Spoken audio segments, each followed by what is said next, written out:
Mag-marinate na tayo ng ating hapunan. Aming ulam ay manok. I-steam lang natin ang ating manok. Pero bago yan, syempre, titimplahan muna natin ng chicken powder, tapos paminta. Syempre, dito na naman tayo sa tansya-tansyahan portion. Tapos, lagyan din natin ng asukal.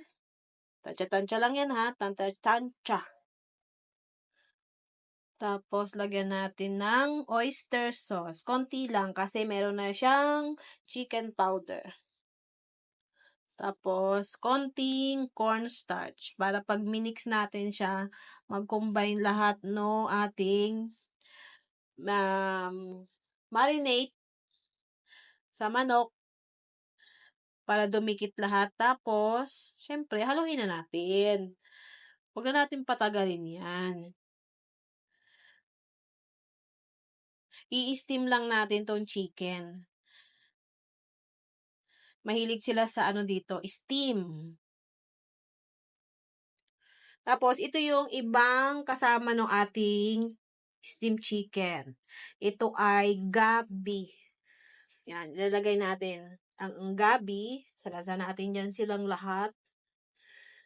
Kaya, hindi lang siya chicken lang. Meron din siyang kasamang, gulay.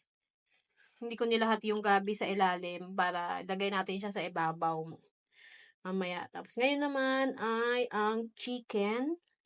Sunod natin ang chicken. Tapos, syempre, kailangan natin lagyan ng luya para pangtanggal din ng langsa ng manok. Bago, yung natitirang gabi, ilagay natin dito sa ibabaw. O, diba?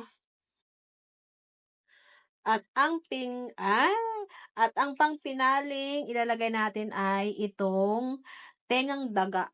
Hindi ko alam sa Chinese kung ano ito, pero sa atin, sa Tagalog, tengang daga. Yan. Pangdagdag lang yan. Dekorasyon. Yan. Sana sana masarap. Hindi naman kasi pihikan ng aking mga bossing. Pagdating sa ulam, hindi yan sila pihikan. Basta wag lang mamantika, wag lang maalat, ganon. Ganon lang ang gusto nila. Kaya naisip ko ay mag-steam ng chicken. So, yan na. Steam na lang natin yan. At ulam na yan mamaya.